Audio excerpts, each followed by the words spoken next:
This past 9 days or so have been particularly challenging because some stuff has happened, and it's one of those things where, because the situation has not been properly addressed and discussed and rectified, it's one of those things that really steals your peace. But the worst part of it is when the parties involved do not agree with you. They do not see it the way you see it. They do not give it the same importance that you give it. They don't seem to understand why this has an effect on you, because they are continuously walking out from the situation. A very avoidant, defensive type of people that I would say challenge me the most. But interestingly enough, for the past 2 months, every time I have something that's really trying me and it's coming really close to like pushing me to the breaking point, I say a weird prayer. And what I ask for is, I don't care what it looks like, how much it costs, what the consequence is, how painful it is. Send me the lesson. Send me the event in my life that I need to go through to get my mind together. In December, it totally happened, and I was completely grateful for it. So now that January is over, it started off okay. Like the first week was extremely challenging because of that leftover stuff because of the holidays. You guys know that that's just not a very good time for me. It's just one of those things where everyone gets loud when I need for it to be quiet. And there's just no controlling that. Well, the second week began extremely well. I could feel my happiness. But unfortunately, an event took place that did not have to take place at all, and it disappointed me that it did. And then I discovered that I was not in a situation where I was as safe as I thought I was. And I hate that I'm being vague. I wish I could really flesh it out more, but I'm being vague for a reason, of course. And it just sucks because I find that when something like that happens, something that is hurtful, I have a hard time recovering from that. And it goes back to what I said a moment ago about how I wish that the parties involved would see it with the same level of importance as I see it. But I think the reason that cannot happen is because maybe the people I'm dealing with are people who very often do not self-reflect. And because that is something that I tend to over-exercise in, I don't have a way of projecting it to these people, how beneficial and how important it is to perform such an exercise, because I haven't been given a chance to be that leader in their lives. And I remember someone in the comments once told me that people like that just don't tend to change, unfortunately. And while I do agree, my goal is not really to change anybody.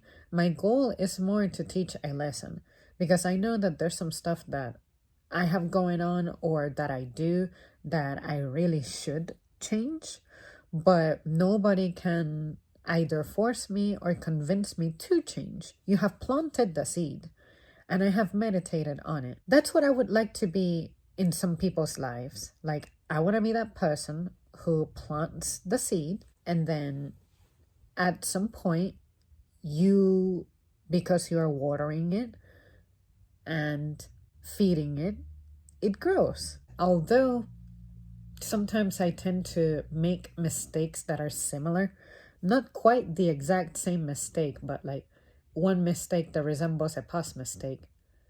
I'm not afraid of making mistakes anymore. I used to do this thing where I was incredibly hard on myself, and one of my best friends made me aware of that, and I never really looked at myself that way. Now, that's what I want to be for other people. It brought me a lot of peace when someone just stopped me and told me that. I get it, you were pretty much bred to be a machine that's efficient, perfect, flawless, straight A, not bringing any problems, whatever. I find that it's much more rewarding for me to not always be the winner, because somehow I feel like I can learn more. And because I like to learn, then maybe that is how I belong. Maybe I belong making the occasional stupid mistake so that the person who catches it, I don't want to sound arrogant and say they have an opportunity to call me out on something, but it's more about how sometimes we hold ourselves to such a high standard that maybe that's where the stress and the pressures come from. And that is something that, because I have been navigating with my thoughts through that stuff alone, I find that more rewarding when I get to share it with somebody. But there are some things that are more personal, deeper, and intimate.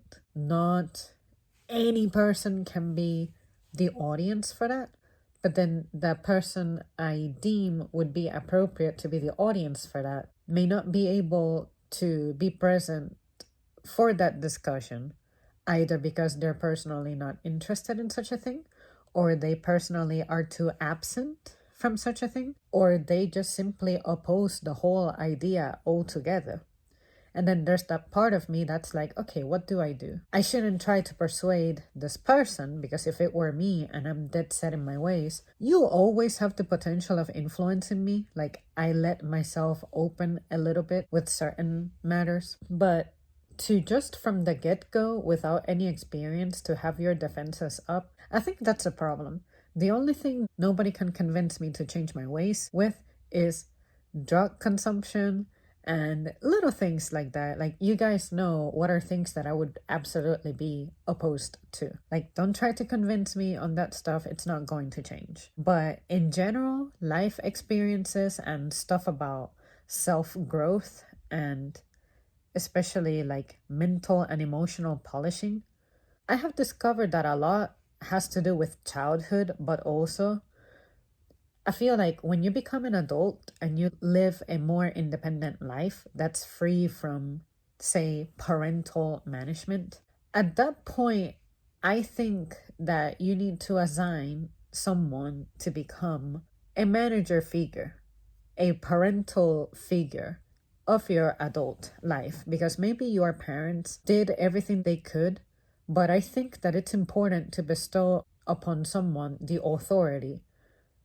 to call you out on things, to tell you things, to criticize things, and for you to accept and respect that this person really is not bullshitting you, and allow for that one person to be the only person with authority to do that to you, because you trust them, because you feel safe with them. That I can say that I have in my life, but I have to kind of cherry pick at it, because there's some stuff that, like I just mentioned, I would like to explore further, but the individual who I need for that is not willing. And that's okay. Like, I should be okay with that. But that leaves me feeling trapped, because it's a privilege that this individual should have, considering their status in my life. How can I go about that? That is my biggest question. Because I also feel like if I were to recur to another individual, that would be disrespectful. The best way to describe it would be,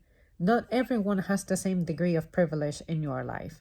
I would expect that, say, you have your parents, you hold them to a certain standard, and there's some stuff with them that's just not negotiable. You have your spouses and significant others, and they possess their privileges that nobody else possesses or can, like, intrude in.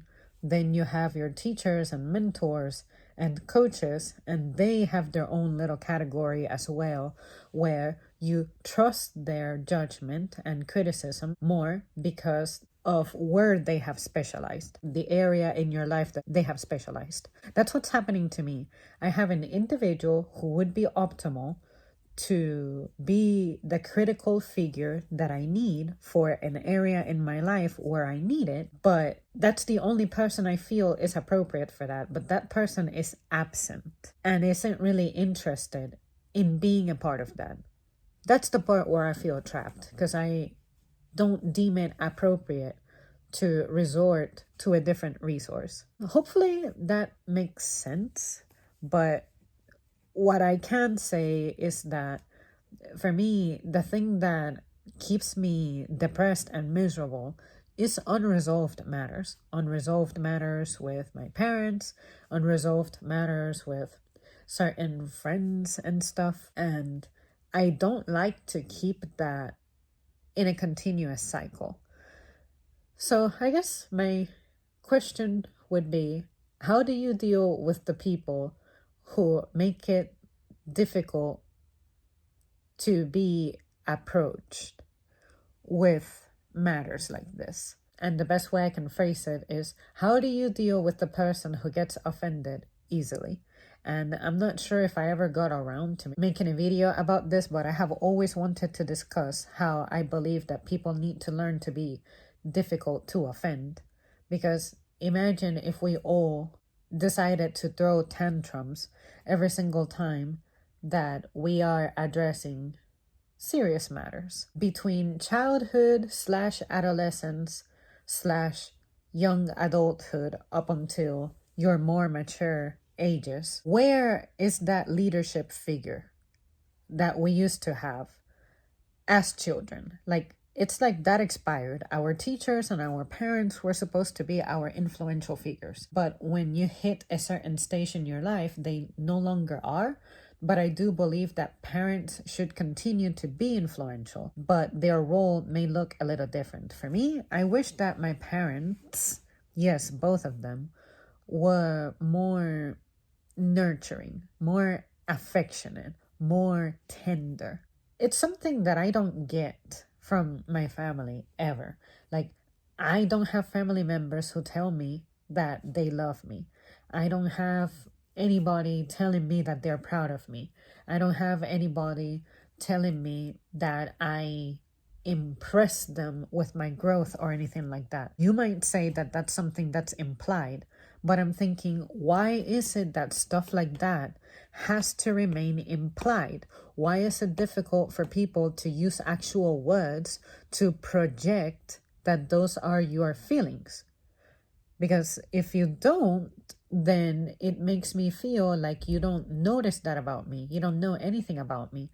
I don't feel celebrated. Although I'm not expecting to be worshipped in any way, don't get me wrong. What I'm saying is stuff like that would be pretty helpful for people who had difficult beginnings.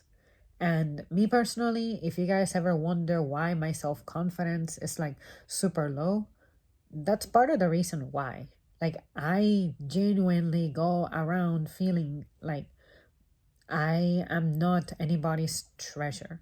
When you know what your treasure is, that's where your time, attention, resources, passion, love, devotion, dedication goes to. I'm not saying that I expect all of that, because for me, that season should pretty much be over. That's what you should be getting from your parents when you're a kid. But in this society where there is a lot of distractions and stress and hardship, how can we stay afloat and keep ourselves in check? That's why I like to assign people to be in charge of freely criticizing areas of me. I have my professional critic.